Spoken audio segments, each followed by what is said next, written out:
Buenos días a todos.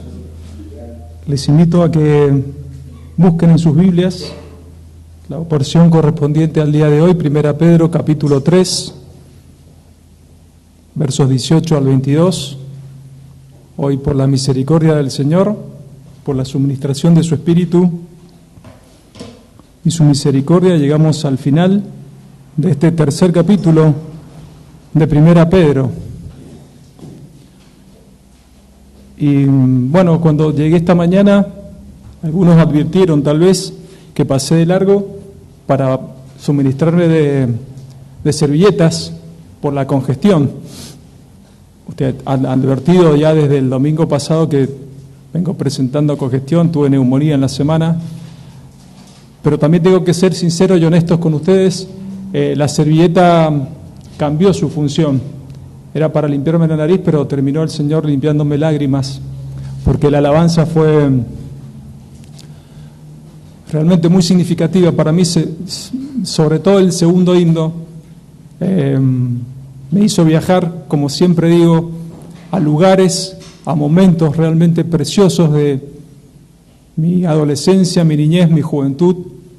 Todavía soy joven, pero era más joven en ese tiempo, y ese himno es extraordinario. Yo no tengo injerencia alguna en la elección de las canciones, rara vez le sugerimos algo a Federico, pero la primera canción está muy relacionada con la introducción del sermón del día de hoy. Y honestamente, sin vergüenza, no me da vergüenza decirlo, las emociones me superaron, no tiene nada de malo eso, somos seres emocionales, el Señor también lo es, y entre nuestras obligaciones está santificar esas emociones. Y esta semana, casualmente, que tuve mucho tiempo para leer y hacer algunas otras cosas, porque tuve que guardar reposo casi absoluto, tuve tiempo para hacer algunas maldades, ¿no? O para continuar haciendo maldades, como a uno siempre le gusta hacer. Entonces me puse a chatear con dos hermanos que casualmente hoy no están, no voy a dar los nombres, como siempre digo, no me paga nadie por hacer publicidad. Uno se llama César y el otro se llama Cristian. Si conocen los segundos nombres ya saben quiénes son. Y yo triangulaba en el chat del WhatsApp con ellos dos una charla sin que el otro se enterara que yo estaba triangulando, después se dieron cuenta. Y el tema disparador, yo no quise establecer ningún debate, simplemente una charla amena, porque tenía mucho tiempo de sobra, era cuál era la alabanza que ellos consumían antes de llegar a la Reforma, ¿no? Y uno de ellos, en realidad los dos, escuchaban cosas muy particulares. Más allá de que eran cosas particulares, yo debo reconocer también que mucho de lo que escuchaban ellos, en algún momento, en la denominación de donde yo vengo, también escuchábamos algunas de esas canciones. Pero entre ellos se pusieron a pelear como diciendo, bueno, lo que yo escucho era malo, era muy malo, pero lo que escucha el otro era peor que lo que escuchaba yo. Bueno, al último nos empezamos a reír los tres. Lo cierto es que en un momento determinado ellos me dijeron, bueno, ¿y qué escuchabas vos? Y yo escuchaba esto. Precisamente el segundo himno que cantamos hoy, básicamente era todo ese estilo. Y siempre que yo salgo de casa, hay muchas cosas que ustedes no saben de mí. Yo soy un excelente cantante, lo que pasa es que lo disimulo muchísimo. Cuando salgo de casa los domingos a la mañana para venir acá, para mí este es el mejor momento de la semana, estar acá con ustedes. Y siempre canto un himno, de esos que cantaba yo cuando era joven, del himnario que teníamos antes. Algunos de esos himnos están acá, y el tiempo me alcanza justo, desde que salgo de casa hasta que llego acá a cantar un himno. Claro, la gente que va por la ruta se deleita escuchándome. A esa hora de la mañana la ruta es desierta, no hay nadie. Somos el Señor y yo y nadie más. Y hay un himno en particular que yo le contaba a los chicos, a Leonardo y a Santiago, que vengo cantando casi todos los domingos. No se ilusionen ni tampoco se asusten porque no lo voy a cantar. Simplemente voy a una pequeña frase de ese himno que dice, qué maravilla es que Él me amara así, hasta morir por mí. Qué maravilla es, Él murió por mí. Es un himno ultra conocido y es mucho más largo. ¿Y por qué hago referencias en esta mañana a la muerte del Señor, como todas las canciones, o al Evangelio? Porque probablemente de toda la carta, o por lo menos de lo que hemos venido estudiando hasta ahora, esta sea la porción más evangelística que nos toque estudiar o que nos toque analizar. Y ese himno comienza diciendo: me asombra el amor que me ofrece el Señor Jesús. Y esta mañana, y al final tal vez la vuelva a repetir a la pregunta: ¿te asombra el amor del Señor? ¿Te ha asombrado a lo largo de estos años, desde que conociste a Jesús hasta hoy, que hemos cantado estos himnos, que vamos a estudiar su palabra, que te ha permitido pasar por un montón de situaciones? ¿Te sigue asombrando el amor del Señor? Un amor extraordinario. La expresión máxima del amor está allí en la cruz, en el Calvario, como cantábamos en esta mañana. Dios quiera que hoy puedas desvincularte de toda ansiedad, aunque no es fácil, de toda preocupación, no es sencillo, de todo deseo egoísta, y puedas concentrarte pura y exclusivamente en el Evangelio. Como decimos siempre, cada día levantarte, a la primera persona que tienes que predicar el Evangelio es a ti. Es a ti. Tienes que recordar el día en que te convertiste y tienes que recordar también el día que te bautizaste. Dice así la palabra del Señor, 1 Pedro, capítulo 3. Voy a leer el pasaje, luego como siempre vamos a orar una vez más, una generosa introducción. No va a ser muy largo el mensaje porque tengo que economizar palabras, aunque puedo fracasar en eso, y creo que voy a fracasar. Pero dice así, 1 Pedro, capítulo 3, lo que sí voy a necesitar más agua. Capítulo 3, verso 18 al 22. Y dice así: porque también Cristo padeció una sola vez por los pecados, el justo, o sea, el Señor, por los injustos, para llevarnos a Dios, siendo a la verdad muerto en la carne.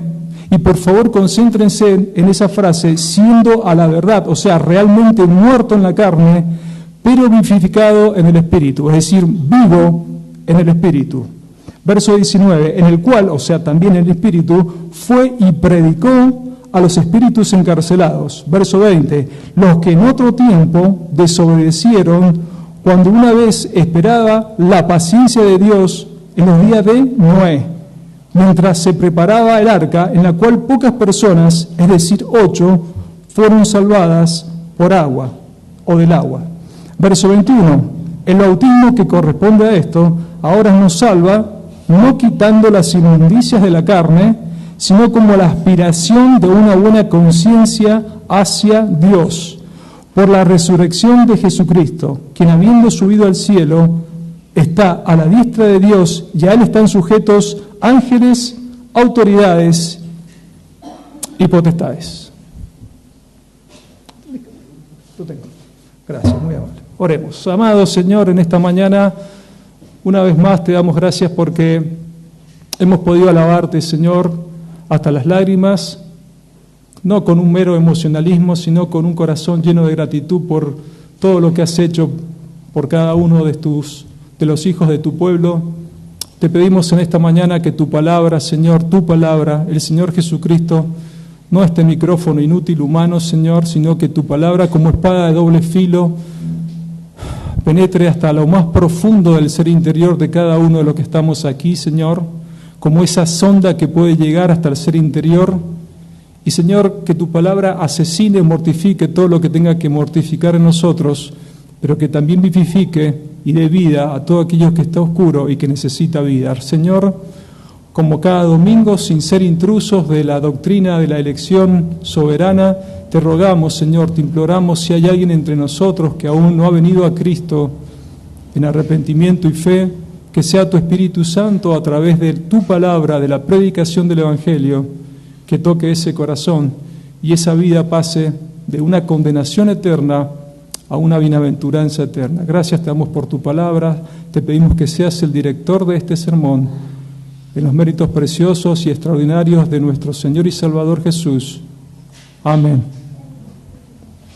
Hubo un hombre que fue la perfección de la dignidad humana creada en Dios y para Dios, extremadamente sabio, extremadamente inteligente, intuitivo, emprendedor, muy productivo, científico, un hombre muy sabio, muy intelectual, Hubo un hombre que fue mejor teólogo que el apóstol Pablo, y eso no es poco, mejor que Agustín, y eso tampoco es poco, mejor que Atanasio, que cualquier padre de la iglesia, que Ambrosio, que el doctor Packer, que MacArthur, que Schaffer. La sumatoria de todas las virtudes humanas estaban en esa persona, no solamente virtudes espirituales, sino virtudes concernientes a la humanidad. Ese hombre era la perfección de la creación divina en la humanidad, en Dios y para Dios. Estoy haciendo referencia a Adán antes de la caída. Cuando pienses en Adán, no pienses en un cavernícola, un tipo que andaba con un garrote matando animales, no pienses en un estúpido, en un ignorante, era una persona muy inteligente, era agricultor y era taxónomo. La taxonomía es la ciencia que le pone nombres a las especies y a los animales, y no era para nada sencillo. Había que tener mucha creatividad y mucha sabiduría para poner nombre a las especies. Era muy intelectual Adán, era una persona muy inteligente. Cuando él peca con todas sus facultades, con la comprensión de todas sus facultades. Su conciencia no estaba adormecida.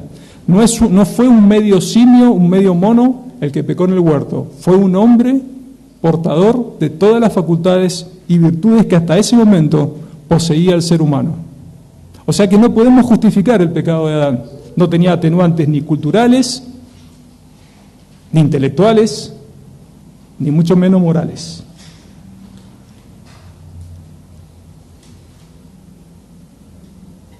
Todos nosotros somos adamitas. Todos los que estamos acá somos representantes de una raza caída. A cada uno de nosotros se nos ha imputado pecado desde el momento de la concepción.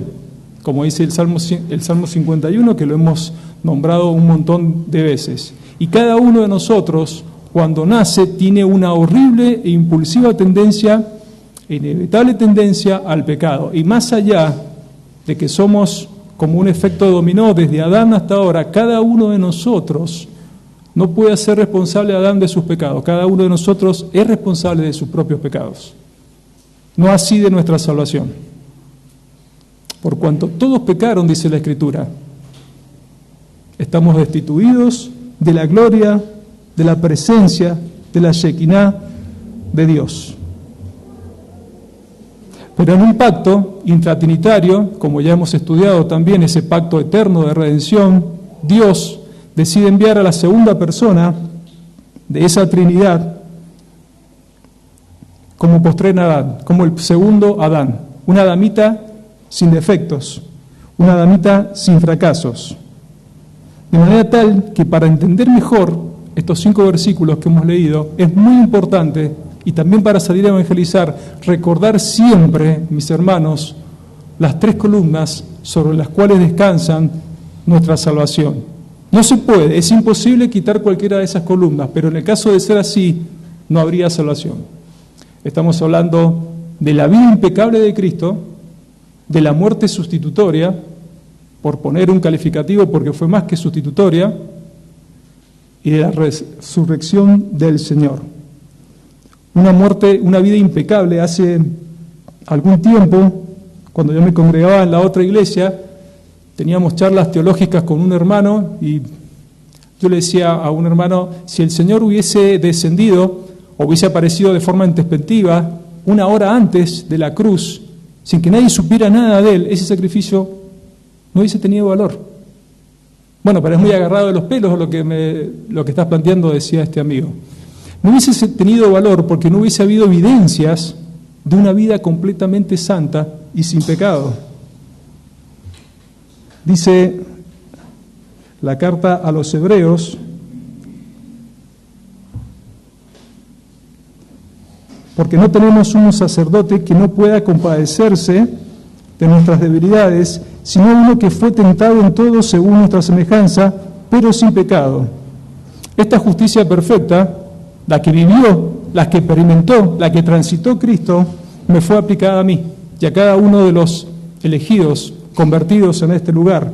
Romanos 5:1 dice, justificado pues por la fe, tenemos paz para con Dios, ¿por medio de quién? De nuestro Señor Jesucristo, por quien también tenemos entrada por la fe a esta gracia en la cual estamos firmes y nos gloriamos en la esperanza de la gloria de Dios, la vida eterna, la herencia que venimos estudiando y empezó estudiando Federico en la carta de Pedro. De manera tal que la primer columna de nuestra salvación es la vida impecable de Cristo. Como decimos siempre, si el Señor hubiese cometido una mentirita muy chiquitita, no habría salvación. Para entrar al cielo hace falta 100% de justicia y 0% de pecado. El único ser humano, el único adamita que logró eso fue el Señor. Es importante conocer eso, la doctrina de la justificación y de la expiación, de la redención y todo demás, a la hora de compartir el Evangelio con las personas que aún no conocen al Señor. La segunda columna de esta salvación tan grande es la muerte sustitutoria de Cristo, que podría ser propiciatoria, redentora.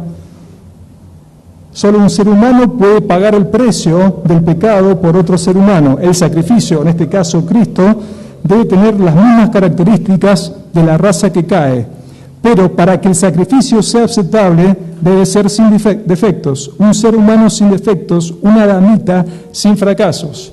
Cuando aparece en escena el Señor Jesucristo, Juan el Bautista que dice: he aquí el Cordero de Dios, que quita el pecado del mundo. Aquellos tipos de Cristo, aquellos sacrificios, aquellos corderos que no tenían que tener defecto, eran solamente una sombra de lo que iba a venir. Aquellos cubrían el pecado ante los ojos de Dios.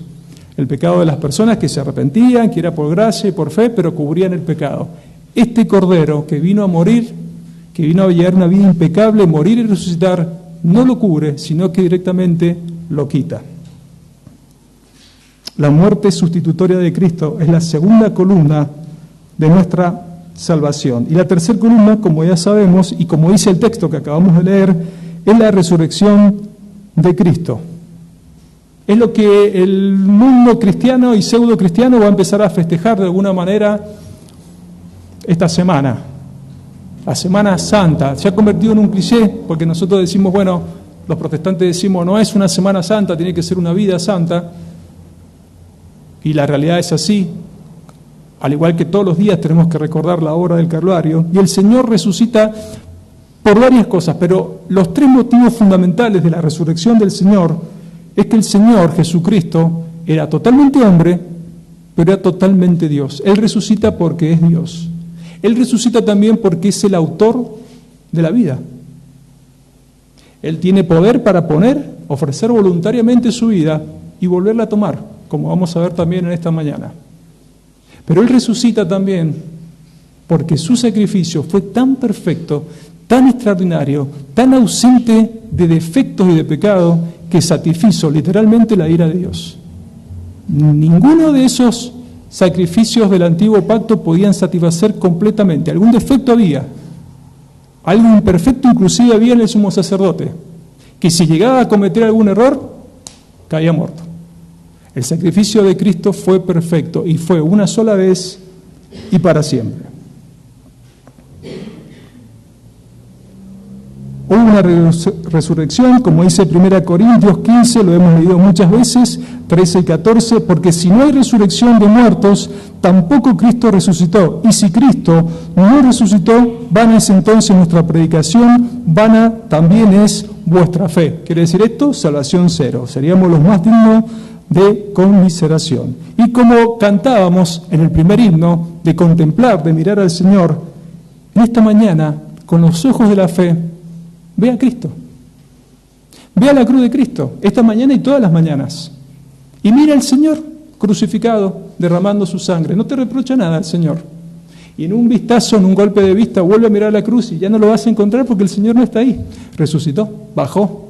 Y con los ojos de la fe ve corriendo a la tumba. Si pudiéramos ir a Palestina en un viaje todos juntos, iríamos a la tumba. Pero ahora vamos con los ojos de la fe.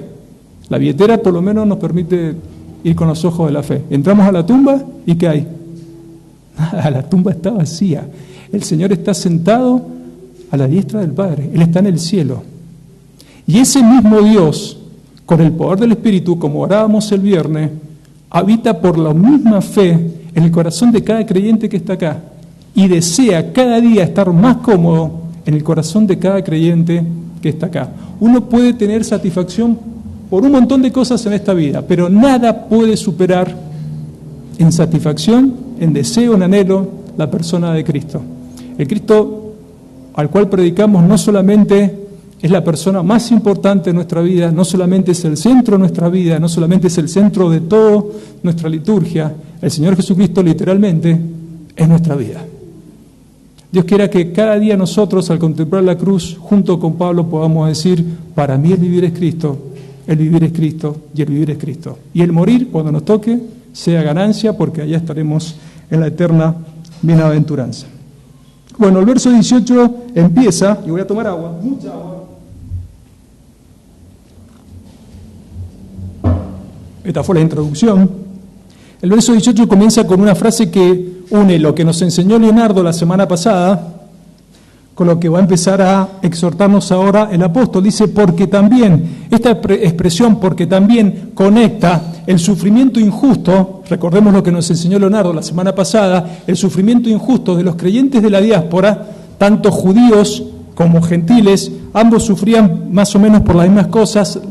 Se habían tenido que ir de Palestina por distintos motivos, estaban sufriendo de manera injusta por el Señor Jesucristo. Lo conecta también con el sufrimiento injusto de todos los creyentes de toda la época, por ejemplo, los amigos de Daniel, en el horno calentado 7 veces, y otros sufrimientos más. Lo une y lo conecta también con el sufrimiento injusto de cada uno de los creyentes que están en este lugar. ¿Por la causa de quién? Por la causa de Cristo. Ahora bien, lo une también con el sufrimiento mortal del Señor Jesucristo. El padecimiento al cual va a hacer referencia acá es un padecimiento mucho más fuerte y mucho más poderoso que el que pueda soportar cualquier creyente. Más allá que cuando el creyente sufre y padece, el Señor está sufriendo con él, es el cuerpo de Cristo, donde Él es la cabeza. Pero el padecimiento de Cristo fue mucho más potente. Él cargó con las consecuencias del pecado de todos los integrantes de su pueblo. Hubo una carga no solamente física de dolor y tortura, sino una carga espiritual tremenda que ninguno de nosotros podría soportar y que nos correspondía soportar a cada uno de nosotros. En esa cruz tenía que estar yo, en esa cruz teníamos que estar cada uno de nosotros. Y el Señor, además nosotros de identificarnos con el Señor en sus sufrimientos cada vez que padecemos injustamente, el Señor nos dice en los evangelios que cuando sufrimos por su causa somos bienaventurados. La palabra griega para bienaventurados es Macario y significa literalmente 3 veces dichosos. 3 veces dichosos, dice el Señor, sois cuando por mi causa, es decir, la causa de Cristo, os vituperen y os persigan y digan toda clase de mal contra vosotros mintiendo. Gozaos y alegraos porque vuestro galardón, vuestro premio es grande en los cielos, porque así persiguieron también a los profetas que fueron antes de vosotros. ¿Te ha tocado sufrir por Cristo en este tiempo? ¿En tu trabajo? ¿Con tus amigos? ¿Has perdido amistades por el Señor? Desde que te incorporaste a la familia de la fe, ¿has empezado a tener que, o te han empezado a discriminar? ¿Tienes luchas en tu familia? ¿Con personas que no comparten tu fe? ¿O con personas que dicen ser cristianos pero que no están totalmente de acuerdo con la devoción que ahora sí le estás mostrando al Señor? ¿Te está tocando sufrir por el Señor? ¿Con tus vecinos? ¿Con tus compañeros de trabajo? ¿Con tus compañeros de la facultad?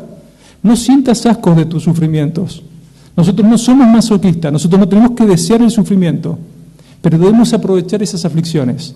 Nos identifican con el Señor, somos bienaventurados en el Señor, pero esas aflicciones también van quemando toda la escoria que hay en cada uno de nosotros. Recordemos que ninguno de nosotros es un modelo terminado y esos padecimientos injustos son parte de los medios de gracia que el Señor también usa para moldear el carácter de cada uno de nosotros. No estemos orgullosos de nuestros padecimientos, tampoco deseemos el sufrimiento, pero cada vez que nos toque sufrir por la causa de Cristo, miremos al Señor, contemplemos su rostro, vayamos a la cruz.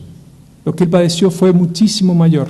Identifiquémonos con Él y sintámonos bienaventurados y sepamos que hay un galardón, que hay un eterno peso de gloria para cada uno de nosotros. Aprovechemos nuestras aflicciones. Cristo padeció una sola vez por los pecados, dice el texto, lo contrario al Yom Kippur. Recuerdan el día del perdón, ese día que una vez al año entraba el sumo sacerdote para ofrecer los sacrificios. No es que lo hacía ese año y después al otro no lo hacía más, no, lo hacía al otro, y al otro, y al otro, y al otro. Bueno, el Señor lo hizo una sola vez y para siempre. Cristo padeció una sola vez por los pecados. Bebió la copa, no sé si han escuchado o han leído alguna vez esta expresión, bebió la copa hasta las heces. Bebió la copa hasta las heces viene de esto que voy a contar ahora. En la antigüedad, cuando un ejército estaba peleando con otro ejército por cualquier motivo, mayormente era por temas de conquista, había muchos conquistadores, entre ellos el mejor de todos, un tal Alejandro Magno, cuando un ejército tomaba prisionero a soldados de otro ejército, algunos 3, 4 soldados, una forma, no es que los devolvían, los tenían prisioneros en un hotel, no, los mataban, no es como ahora que los negocian, tenés uno, yo te devuelvo, bueno, ahora también, si vemos algunos casos entre Ucrania y Rusia, o lo que hacen, bueno, palestinos y demás, también los ejecutan, pero no habían derechos de las organizaciones de las Naciones Unidas en ese momento, los ejecutaban, y una forma de ejecutarlo muy cruel era cuando tomaban a esos soldados, que podían ser 3, 4, 5, 10, los iban colocando por orden de rango, el de menor rango hasta el de mayor rango, tomaban un cáliz, una copa con agua hasta arriba, en el fondo de la copa había una raíz de veneno muy potente, muy venenosa, que formaba heces, formaba un sedimento. Entonces, ¿qué hacía?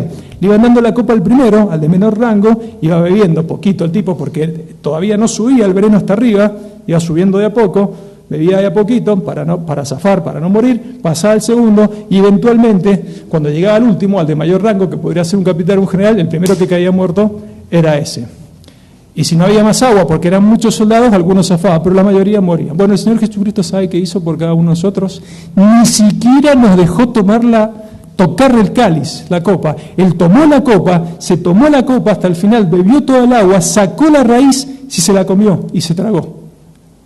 Metafóricamente el Señor hizo eso por cada uno de nosotros. No permitió que ninguno de sus soldados muriera ejecutado. Él bebió la copa hasta las heces, hasta el sedimento que quedó debajo de ese cáliz de tortura y de muerte. Eso es extraordinario. Si eso no te asombra en esta mañana, eso es extraordinario. Continúa el texto. El justo por los injustos. Bueno, y acá nosotros como buenos calvinistas, o como personas adeptas, no me gusta la palabra calvinista, pero no porque tenga algo contra Juan Calvino, de hecho mi gato se llama Juan por él, sino porque creo que somos muy injustos cuando decimos calvinismo con Juan Calvino. Juan Calvino hizo mucho más que 5 puntos. Nosotros que nos adherimos a las doctrinas de la gracia y de la salvación, aquí tenemos la doctrina, la preciosa doctrina de la redención particular. El Señor, acá dice que el justo, o sea, está hablando del Señor, por los injustos, pagó un precio. Ahora la pregunta es, ¿el precio de quiénes pagó? Cristo. ¿Por quiénes murió? En el Calvario. Sabemos por lo que dice el texto que murió por seres humanos que tenían una cualidad especial, eran injustos, no tenían reserva alguna, de mérito alguno en ellos mismos para poder alcanzar la vida eterna. Todos pecaron, no hay un justo. El Salmo 14 y Romanos 3 dice, estoy mirando desde el cielo a ver si hay alguien que merezca, que pueda representar o tener reservas de justicia propia para entrar. Y no hay, ni siquiera Juan el Bautista, el más bonito de todos los hombres nacidos de una mujer, el cual tenía el Espíritu Santo desde el vientre de su mamá, tampoco era justo. Más allá de esa excepción, el tipo también tuvo pecado imputado, pero hay uno que sí, el Cristo. Perfectamente hombre, perfectamente Dios, como decía Ariel hace un par de semanas, 200% en una sola persona. Entonces, ya sabemos que Él murió por personas injustas, por seres humanos injustos. Ahora, ¿por quiénes murió? Son preguntas retóricas. Yo sé que la mayoría de ustedes que son recontraestudiosos saben la respuesta. ¿Murió por toda la humanidad y todos sus pecados? ¿Por algunos pecados de toda la humanidad? ¿Por algunos pecados de algunos?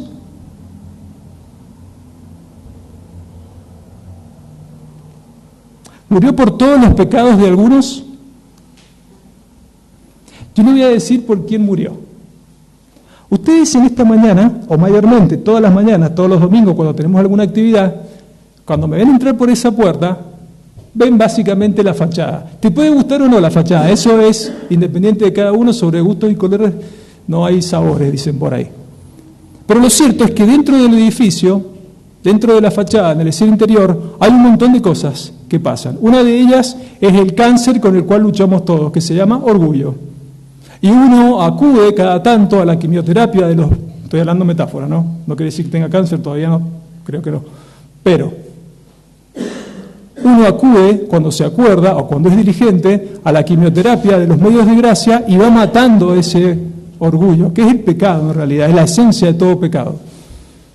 A veces se olvida, o a veces negligente en el uso de medios de gracias, de los medios de gracia, y ese orgullo empieza a ser metástasis, como el cáncer.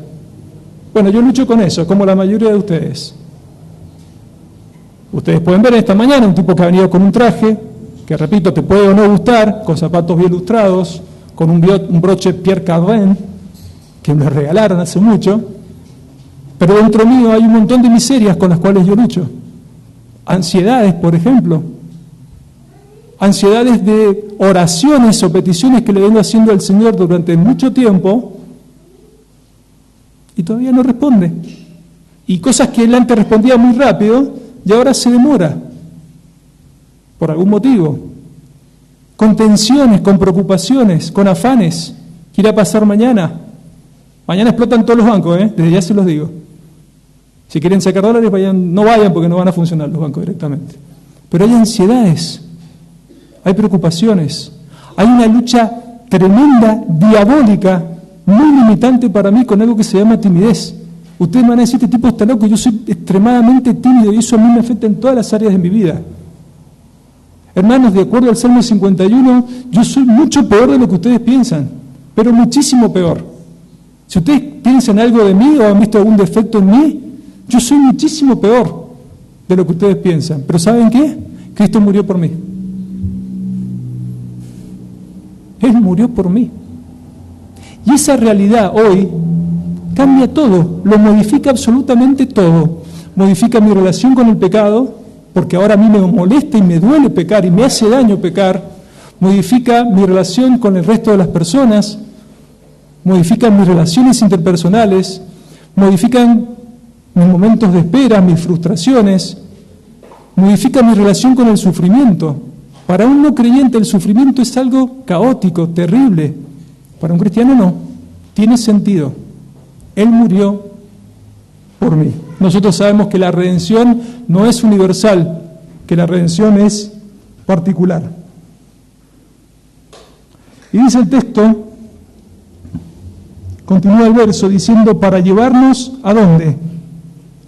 Para llevarnos a Dios.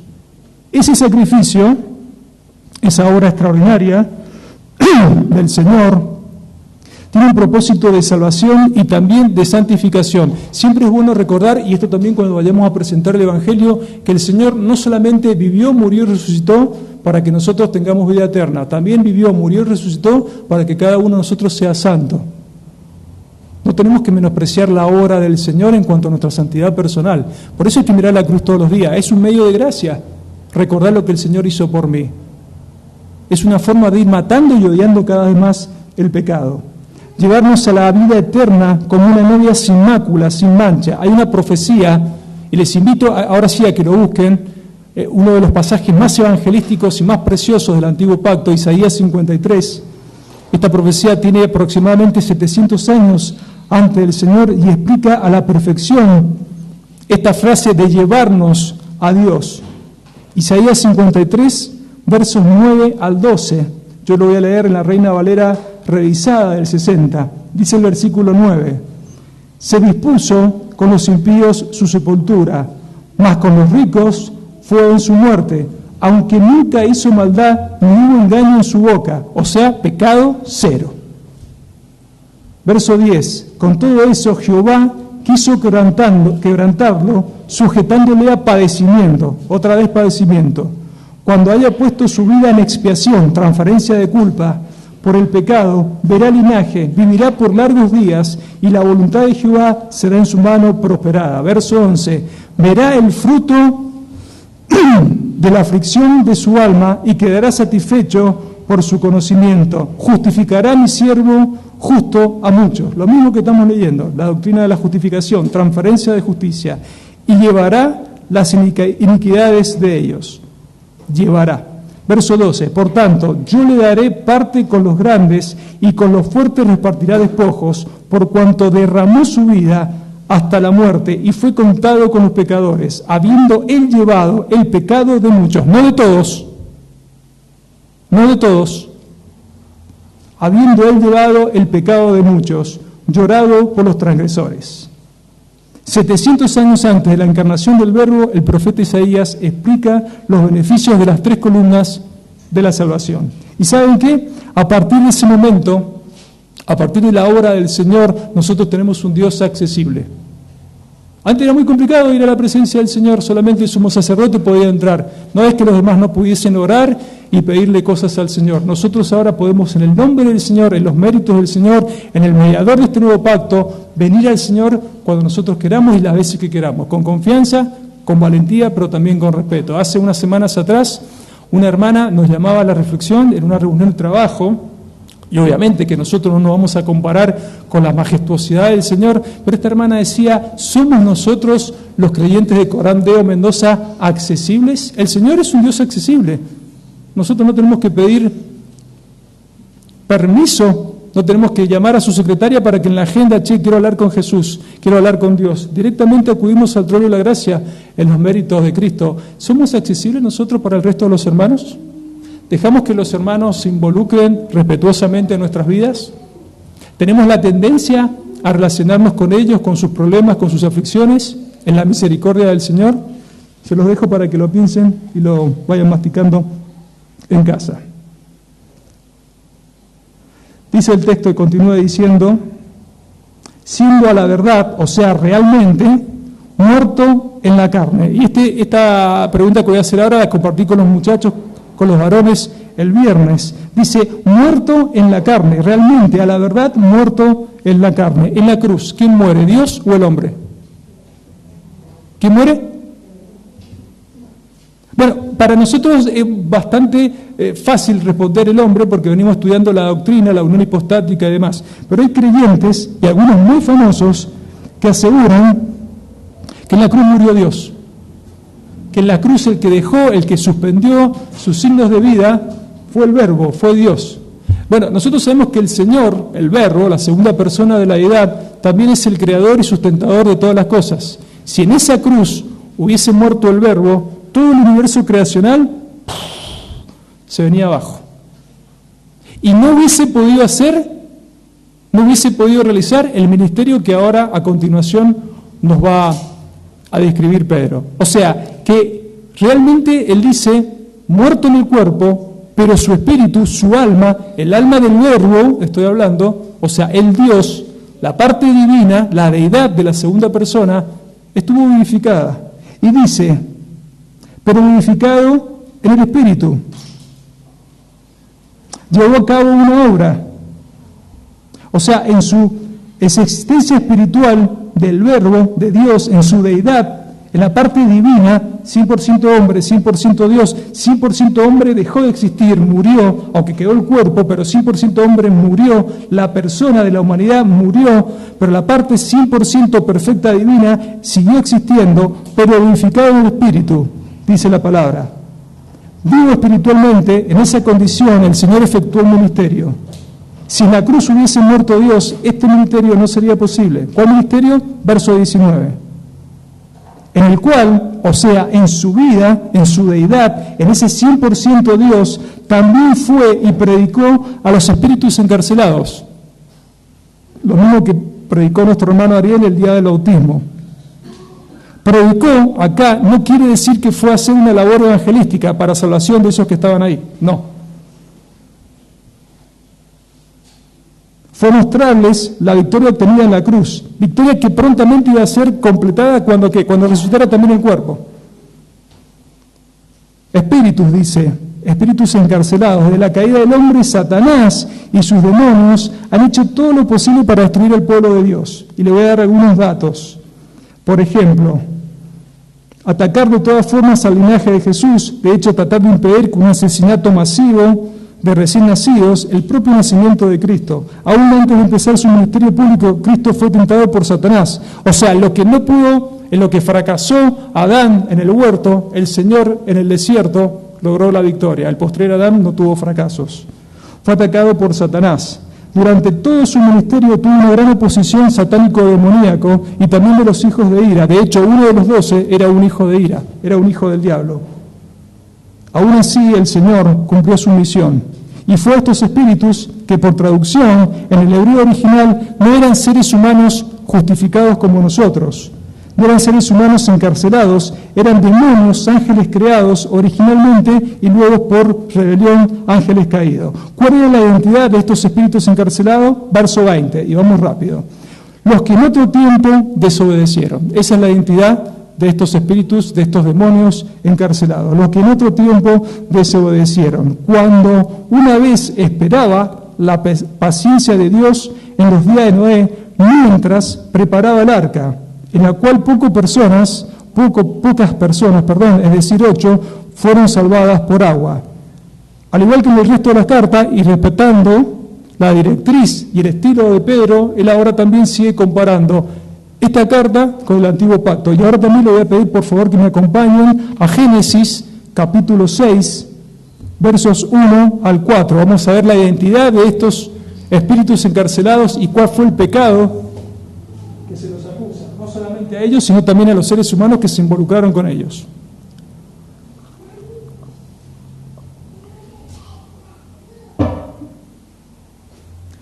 Génesis capítulo 6, versos 1 al 4. El verso 1 comienza: aconteció que cuando comenzaron los hombres, o sea, los seres humanos, a multiplicarse sobre la faz de la tierra, y les nacieron hijas, a estos seres humanos les nacieron hijas humanas, que viendo los hijos de Dios, esto no eran seres humanos, y lo vamos a explicar, que las hijas de los hombres, o sea, las hijas de los seres humanos que eran humanas, eran hermosas. Literalmente la palabra hermosa en el hebreo original, ¿sabéis qué significan? Que estaban muy buenas. Significa eso. No es una exageración. Eran hermosas. Tomaron para sí mujeres escogiendo entre todas. Verso 3. Y dijo Jehová, no contenderá, o sea, no se peleará, no estará siempre enojado mi espíritu con el hombre para siempre, porque ciertamente él es carne, mas será en sus días 120 años. Noé en esa época ya tenía casi unos 600 años cuando estaba construyendo el arca. Es como que Dios le pone un tope, ya no van a vivir tanto. Parte del juicio de Dios, ¿no? Verso 4, había gigantes en la tierra en aquellos días, y también después que se llegaron los hijos de Dios, que no eran seres humanos, a las hijas de los hombres, y les engendraron hijos. Estos fueron los valientes que desde la antigüedad fueron varones de renombre. El texto habla de hijos de Dios e hijas de los hombres. El autor del Génesis, si el autor de Génesis estuviese hablando de dos especies de la misma raza, directamente diría hijos e hijas de Dios e hijos e hijas de los hombres. Cuando habla hijos de Dios, está haciendo referencia, de acuerdo a una tradición rabínica y también al hebreo original, a seres creados directamente por Dios. En este caso, ángeles. Como Satanás.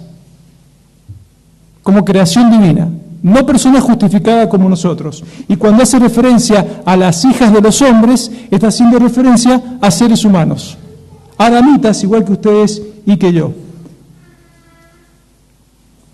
Estos ángeles fueron expulsados del cielo por rebeldía, y hay otro caso en la Escritura que también trae esta misma expresión, libro de Job, si quieren lo buscan en el primer capítulo, Job 1:6, dice, un día vinieron a presentarse delante de Jehová los hijos de Dios, entre los cuales vino también Satanás.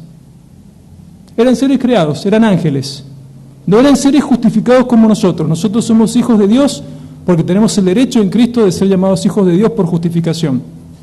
Y cuando dice Satanás, si ustedes estudian todo el libro de Job, se van a dar cuenta que ya está hablando del ángel de luz en su estado caído. Ya se había convertido en rebeldía, había sido expulsado del cielo. ¿Cuál fue el pecado de estos demonios que luego Dios encarceló? Bueno, se relacionaron con mujeres humanas. Eran muy hermosas, se relacionaron con ellas, las eligieron, pero de acuerdo al original, no solamente las eligieron, sino que a ellas les gustó también relacionarse con ellos. No es que las forzaron, lo hicieron de manera voluntaria, pero además de eso fueron más allá. No es que tuvieron sexo directamente, tápense los oídos, sino que se casaron, se dieron en matrimonio, las eligieron. Eso significa que se casaron. O sea, a ambas partes les gustó. No es que los demonios los obligaron a casarse con mujeres y a que esas mujeres las agarraron, no, les encantó, les gustó, la eligieron y se casaron. O sea, voluntariamente los dos pecaron, ese fue el pecado. Y tuvieron hijos, que fueron gigantes y fueron los valientes de esa época. Ahora, si un espíritu O sea, un ángel, un espíritu encarcelado o un ángel se puede corporizar y tener relaciones con una mujer. No estoy entrando en debate, simplemente estoy diciendo lo que puede pasar y lo que no hay ningún problema de que pase. El diablo también se puede corporizar tranquilamente y tener relación sexual con una mujer y dejarla embarazada. Fin del debate. Después lo que vaya a pasar ahí demás es otra cosa. O tal vez ya pasó y ese niñito ya nació y anda caminando por alguna calle de Europa, de Roma precisamente, con alguna trascendencia judía, sin entrar en debate. Pero la realidad es que el diablo y sus demonios se pueden corporizar y pueden tener relaciones sexuales con seres humanos.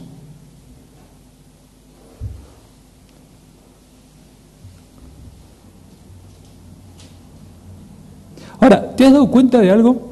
Haciendo alusión a lo del domingo pasado, que el diablo desde la creación hasta ahora, el diablo y sus demonios siempre han intentado y por toda la fuerza destruir todo lo bonito que creó el Señor. El matrimonio, sobre todo, lo ha querido destruir, primero en el Edén, después haciendo esto de que los espíritus, los demonios se casen con mujeres humanas. El diablo es sumamente inteligente. ¿Qué hace? Destruye la familia y después por decantación se cae toda la sociedad a sus pies. Y es así lo que estamos viendo ahora. Ha hecho un trabajo formidable el diablo. ¿Y la iglesia qué? Bueno, la iglesia lo que tiene que hacer con la ayuda del Espíritu Santo es mostrarle al mundo que más allá de que hay presiones y que son dos pecadores que se juntan, el matrimonio es hermoso, porque es una creación de Dios. El matrimonio es una bendición. Yo lo veía el domingo pasado al Fabián tomándole la mano a Verónica, y eso es hermoso. Y yo creo que por la vida todos los casados cristianos deberían hacer lo mismo. Y aquellos que todavía no tenemos la gracia de tener una compañera, los hombres, y un compañero, las chicas que aún todavía no están en el matrimonio, tenemos que orar para que ese compañero, esa compañera, compañero, compañera para los hombres, quiero aclarar, no hace falta que lo aclare, pero bueno, aparezca pronto y que esa relación, el fundamento de esa relación, sea el Señor, sea la gloria de su nombre, sea el avance de su reino y el cumplimiento de su voluntad. Pero no, ¿saben qué? El diablo, y en esta cultura tan machista, tan absurda como es la Argentina, se ha encargado de ridiculizar el matrimonio. Tal es así que para muchos, inclusive para muchos creyentes, y perdónenme si el matrimonio es un castigo, el matrimonio es una cruz, pero el matrimonio resulta ser, que lo dice la Biblia, es una creación de Dios. Y vio Dios que era bueno, y bueno en gran manera. Y si ustedes se fijan y estudian a fondo todo el contexto, cuando Adán ve a Eva, se queda impactado. No es bueno que el hombre esté solo. No es fácil estar solo. Entonces la iglesia tiene que reivindicar la institución del matrimonio. Es parte de nuestra tarea. O sea, parte de nuestra tarea es dejar que el Señor restaure en nosotros los elegidos todo lo que destrozó Adán, de lo cual también nosotros somos responsables, y todo lo que está destrozando también el enemigo. El matrimonio es sagrado, es una institución sagrada. Y voy a ir más allá. En aquellos que no son del Señor, también es sagrado. El matrimonio de aquellos que no son del Señor también es sagrado. También los ha unido Dios, más allá de que ellos no tengan el Espíritu Santo, o más allá de que sea un matrimonio mixto. Ese matrimonio también es sagrado, porque es una institución divina. Cuidado con menospreciar el matrimonio de aquellos que todavía no son del Señor, o que probablemente nunca sean del Señor. El versículo también nombra uno de los atributos de Dios. Dice, cuando una vez se esperaba, ¿qué cosa? Síganme con el texto, ¿qué de Dios? La paciencia de Dios. No significa que el Señor sea tolerante con el pecado. De hecho, el hombre cuando cae en el huerto, automáticamente el Señor que ejecuta su segundo pacto, el pacto de obras. Lo ejecuta y hay maldición y también hay un protoevangelio y una promesa en Génesis 3:15, pero el Señor no es tolerante con el pecado. Sin embargo, en el Salmo 103, verso 8, dice, misericordioso y clemente es Jehová, lento para la ira y grande en misericordia. Sin embargo, en un día, esa paciencia va a llegar a su fin para con los impíos. Dice así Pablo, pero por la dureza y por tu corazón no arrepentido atesoras para ti mismo ira para el día de la ira y de la revelación del justo juicio de Dios, el cual pagará a cada uno conforme a sus obras. Vida eterna a los que perseverando en buen hacer buscan gloria y honra e inmortalidad, pero ira y enojo a los que son contenciosos y no obedecen a la verdad, sino que obedecen a la justicia, tribulación y angustia sobre todo ser humano que hace lo malo, el judío primeramente y también el griego. La paciencia a la cual está haciendo referencia el Señor en este versículo es la paciencia que Él estaba teniendo a los seres humanos antes del diluvio, precisamente a estas mujeres que se estaban casando, se estaban relacionando sexualmente con los demonios y estaban quedando embarazadas de ellos. También es preciso aclarar que para los demonios ya no hay redención, no fue el Señor a predicarles el Evangelio a estos espíritus encarcelados, y también es necesario, y hay un versículo que más adelante lo va a aclarar, que no hay redención para los ángeles. Un ángel cuando peca, sea el pecado que sea, automáticamente cae y se convierte en un demonio, porque no hay redención, porque el Señor murió solamente por seres humanos. Ya sabemos que no por todos los seres humanos. Y dice, en los días de Noé, mientras se preparaba el arca, en la cual pocas personas, es decir 8, fueron salvadas por agua. Esta perversión aumentada ocurrió en los días de Noé cuando Dios le manda construir el arca. Es importante recordar que también Noé, mientras construía el arca, hacía otra cosa más. ¿Ustedes saben qué es lo que estaba haciendo, además de construir el arca? Predicar el Evangelio. Miren lo que dice, y lo vamos a estudiar dentro de un par de meses. 2 Pedro, capítulo 2, versos 4 y 5. Porque si Dios no perdonó a los ángeles, no hay redención para los ángeles, que pecaron, sino que arrojándolos al infierno, los entregó a prisiones de oscuridad para ser reservados al juicio. Todavía no han escuchado su condena, su sentencia. Y si no perdonó el mundo antiguo, sino que guardó a Noé. ¿Qué cosa era Noé? Pregonero de justicia, predicaba el Evangelio, con otras 7 personas, trayendo el diluvio sobre el mundo de los impíos. Los hombres tuvieron oportunidad hasta el último día que cerró el arca, Moisés. El Señor en su paciencia le daba la oportunidad. De hecho, había un tipo predicándole, arrepiéntanse. Hay un sermón de Spurgeon, de nuestro queridísimo Spurgeon, que dice, fuérzalos a entrar. No es que nosotros tengamos que manipular a las personas para que se conviertan al Evangelio, pero de manera desesperada, presentémosle a Cristo. Te estás perdiendo. No es que le hacemos entrar a un arca. Fuérzalos a entrar, haciendo referencia a esto. Ahora, esa oportunidad de salvación, esto es para que lo tengan en cuenta si hay alguien que todavía no conoce a Cristo, o si tenés parientes, amigos o seres queridos, lo que sea, esa oportunidad de salvación es solamente mientras hay vida física, pero ojo, vida física y consciente. Y ahora voy a explicar por qué. Hace un par de años, durante la pandemia, escuché a un hombre predicar, después no lo vi nunca más, diciendo que él tenía la facultad y el poder en el Espíritu Santo de hacer convertir a un individuo que está en un estado de coma. Eso es imposible. Una persona que no esté en sus facultades mentales, que no pueda razonar, como nos enseñó Leonardo durante las clases del autismo, si está muerto en un estado vegetativo, listo, se murió, se terminó. Es ahora, mientras esté consciente. Y si está en un estado de coma, no se ilusionen con que ustedes van a orar para que el tipo durante el estado de coma se convierta, porque no tiene forma de razonar la cruz. Más bien oren para que salga del estado de coma, tenga conciencia cognitiva y entienda la cruz. Bueno, este individuo decía que él tenía ese poder y que él había convertido personas que después se murieron, que nunca volvieron del estado de coma. Eso es imposible, es herético y no se puede. Verso 21, y terminando. El bautismo que corresponde a esto ahora nos salva, no quitando las inmundicias de la carne, sino como la aspiración de una buena conciencia hacia Dios, por la resurrección de Jesucristo. Es importante aclarar, mis queridos hermanos, que los acontecimientos del diluvio no están haciendo básicamente referencias al bautismo por inmersión, aunque pueda trazarse cierta analogía, ¿no es cierto? La catástrofe del diluvio no hace referencias puntualmente al bautismo por inmersión. Noé no fue condenado con el resto de la humanidad de ese tiempo por entrar al arca. Él fue salvado porque él le creyó a Dios. Igual que nosotros, salvación por fe y por gracia. La perfecta justicia de Cristo también beneficia a los santos del Antiguo Testamento. Noé y los suyos entran al arca porque los beneficios de las 3 columnas de la salvación que ya leímos anteriormente le fueron aplicados. Entre los injustos del primer versículo, por los cuales murió el Señor, también estaba Noé, su familia y todos los cristianos de todas las épocas y los cristianos acá presentes. Por eso Pedro dice en el texto, por la resurrección de Jesucristo.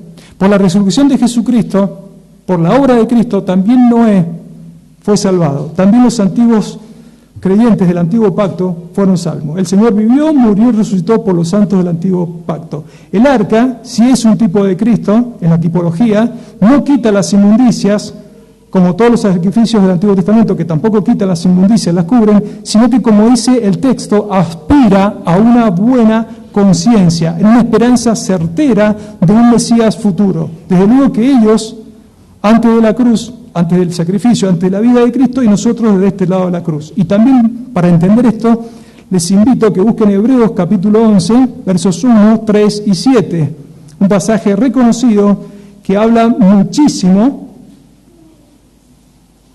de la salvación de los santos del antiguo pacto. En realidad habla de eso. Dice, es pues la fe, la certeza de lo que se espera, la convicción de lo que no se ve. ¿Qué es lo que se espera?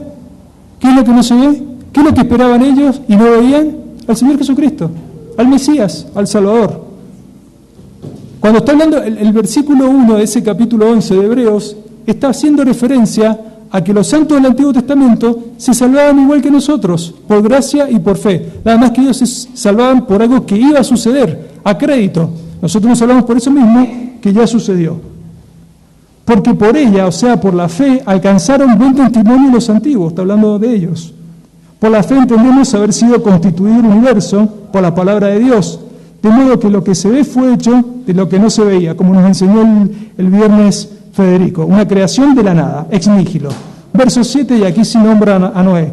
Por la fe Noé, cuando fue advertido por Dios acerca de cosas que aún no se veían, con temor que hizo, preparó el arca. Y el arca no era el arca que tenemos ahí, chiquitita, no, había que meter un montón de cosas ahí.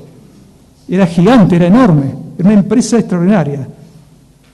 Preparó el arca en que su casa se salvase, y por esa fe condenó al mundo y fue hecho heredero de la justicia que viene por la fe, justificado igual que nosotros. En conclusión, Cristo también vivió, murió y resucitó por Noé, y esa fe obediente se traduce en obra. ¿Cuáles fueron las obras, o algunas de esas obras, como frutos de obediencia de Noé? Bueno, predicar el Evangelio, como decía Federico recién, pregonero de justicia, construir el arca, entrar en ella con su familia y los animales.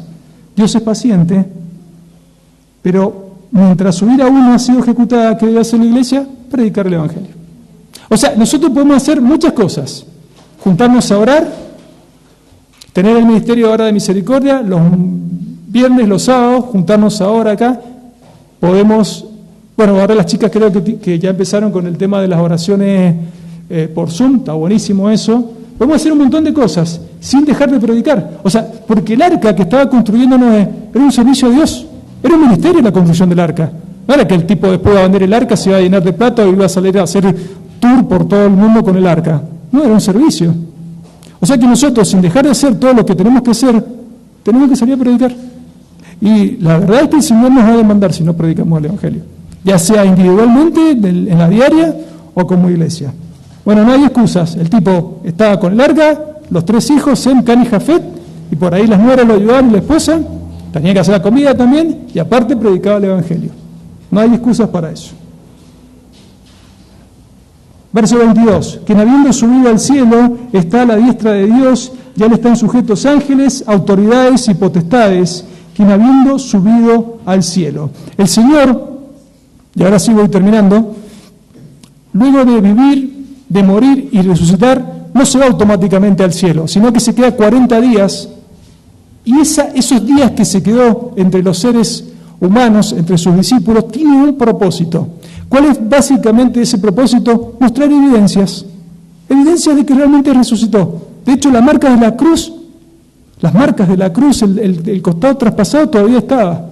Había uno de los discípulos que decían, si yo no toco la marca de los clavos y su costado traspasado, no voy a creer. Acá está, mirá, toca. Entonces esos 40 días sirvieron para mostrarle a la humanidad y documentar que realmente vivió sin pecado, murió, pero que también resucitó y después ascendió. Y dice que ahora Él está a la diestra del Padre. ¿Y cómo está el Señor a la diestra del Padre? ¿Parado o sentado? Está sentado. ¿Saben por qué está sentado? Porque a diferencia de los sumos sacerdotes del antiguo pacto, él cumplió su obra a la perfección una sola vez y para siempre, y se pudo sentar a descansar. Los sacerdotes del antiguo pacto no, era una carnicería permanente del templo, todo el tiempo estaban haciendo algo. Eran turnos de varias horas y cuando no era el Yom Kippur era una verdadera carnicería. Ni siquiera en el lugar santísimo había una silla para sentarse, no podía descansar. El sistema sacrificial, el sistema de las personas que trabajaban ahí, no descansaban prácticamente nunca. Había un desgaste emocional, físico, un estrés muy grande, era ser sumo sacerdote y sacerdote. El Señor, cuando termina su obra, se sienta a la diestra del Padre diciendo: consumado es. Consumado es, una vez y para siempre. Dice que está sentado a la diestra, porque la diestra representa honor, representa poder, representa gobierno y representa realeza, el cual, siendo el esplendor de su gloria y la imagen misma de su sustancia, y quien sustenta todas las cosas con la palabra de su poder, por eso no murió Dios, habiendo efectuado la purificación de nuestros pecados, por medio de sí mismo se sentó a la diestra de la majestad en las alturas. Ya Él están sujetos ángeles, autoridades y potestades. Ya Él están sujetos. El Señor gobierna a todas las huestes angelicales. Inclusive el diablo y sus demonios no pueden hacer absolutamente nada si el Señor no lo permite. De hecho, el diablo, sus demonios, los ángeles no caídos son siervos de Dios. Él los utiliza para su plan. Aún el mismo diablo. Estudien el libro de Job y se van a dar cuenta de que es así. No puede hacer nada el diablo si el Señor no lo permite, absolutamente nada. Que eso te llene de tranquilidad en esta mañana. También es importante recordar que no hay redención para esos ángeles, para esos demonios. Cristo solo hizo un sacrificio por seres humanos. Hebreos 2, 16, 17 dice: porque ciertamente, miren lo que dice, no socorrió a los ángeles, sino que socorrió a la descendencia de Abraham, por lo cual debía ser en todo semejantes a sus hermanos, es decir, el sacrificio debía tener las mismas características del resto de los seres humanos, para venir a ser misericordioso y fiel sumo sacerdote, en lo cual a Dios se refiere, para expiar los pecados del pueblo. La expiación no solamente es particular, o sea, solamente para los elegidos, sino que solamente es humana. Es duro, pero no hay redención para los ángeles. Es un privilegio. Terminando. Y recordando el primer himno. Y recordando que nosotros tenemos que transitar cada día mirando a Cristo. Ahí está el secreto de la victoria en la vida cristiana. ¿Estás luchando con algún pecado en esta mañana? El nombre que sea ese pecado. Siempre sabemos que el pecado esencial es el orgullo y de ahí se decantan todos los demás. ¿Estás luchando con algún pecado? Mira a Cristo. ¿Hay alguna pena en tu corazón? ¿Alguna raíz de amargura? ¿Te cuesta perdonar a aquellos que te han hecho daño? Mira a Cristo. ¿Te cuesta amar a tus hermanos? ¿Te cuesta soportar a tus hermanos? Somos todos pecadores, no es tan fácil. Mira a Cristo. ¿Te cuesta compartir tu fe? Mira a Cristo. ¿Te cuesta estudiar la palabra? ¿Invertir tiempo en el estudio? Mira a Cristo. ¿Te cuesta esperar? Creo que a todos nos cuesta esperar. Y todos estamos esperando algo, ¿eh? Y si no algo de este mundo, estamos esperando la segunda venida del Señor. Mientras esperas, mira a Cristo. Pero cuando hayas recibido aquello que estás esperando con tanto anhelo, sigue mirando a Cristo. No quites nunca tus ojos de Cristo. Ese es el secreto de la vida cristiana. Me asombra el amor que me ofrece el Señor Jesús, decía ese himno. Qué maravilla es que Él murió por mí. Qué maravilla es, Él murió por mí. Todos los que están en este lugar, junto con el autor de ese libro, de ese himno, pueden asegurar sin temor a equivocarse en esta mañana y decir: ¿Cristo murió por mí? Dios quiera que sí. Pero si no es así, si hay alguien en este lugar que aún no está seguro de su salvación o que está completamente seguro que no es del Señor, como siempre decimos, nosotros no manipulamos emocionalmente a nadie, no ponemos una musiquita de fondo. Anoche me metí en streaming a una de esas iglesias recontraconocidas de Mendoza. La prédica fue muy buena, pero el llamado al Evangelio fue muy de los 80, mucha manipulación musical. Nosotros ni siquiera te pedimos que repitas una oración, ni que firmes un contrato de bienvenida al cielo. Simplemente te decimos: ven a Cristo. El Señor Jesucristo a lo largo de la historia nunca ha rechazado a nadie que se ha acercado a Él de manera sincera. Ven a Cristo en esta mañana.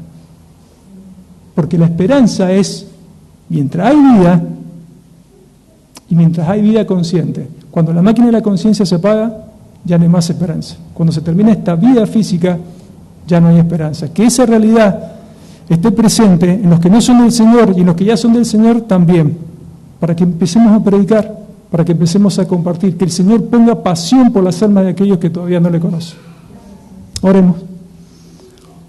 Amado Padre, bendito del cielo, te damos gracias en esta mañana por la libertad suprema que nos das de compartir tu palabra. Te damos gracias, Señor, por el ejemplo que nos das, Señor, no solamente en la persona de nuestro Salvador, sino también en los santos del antiguo pacto, como Noé, ese pregonero de justicia. Ayúdanos, Señor, a nosotros a tener la fuerza, el poder, la energía para hacer todas las cosas sin dejar de hacer las otras, Señor. No dejar de lado nuestro trabajo para el sustento diario, no dejar todos los ministerios alternos, hacer todo eso sin dejar de predicar tu palabra.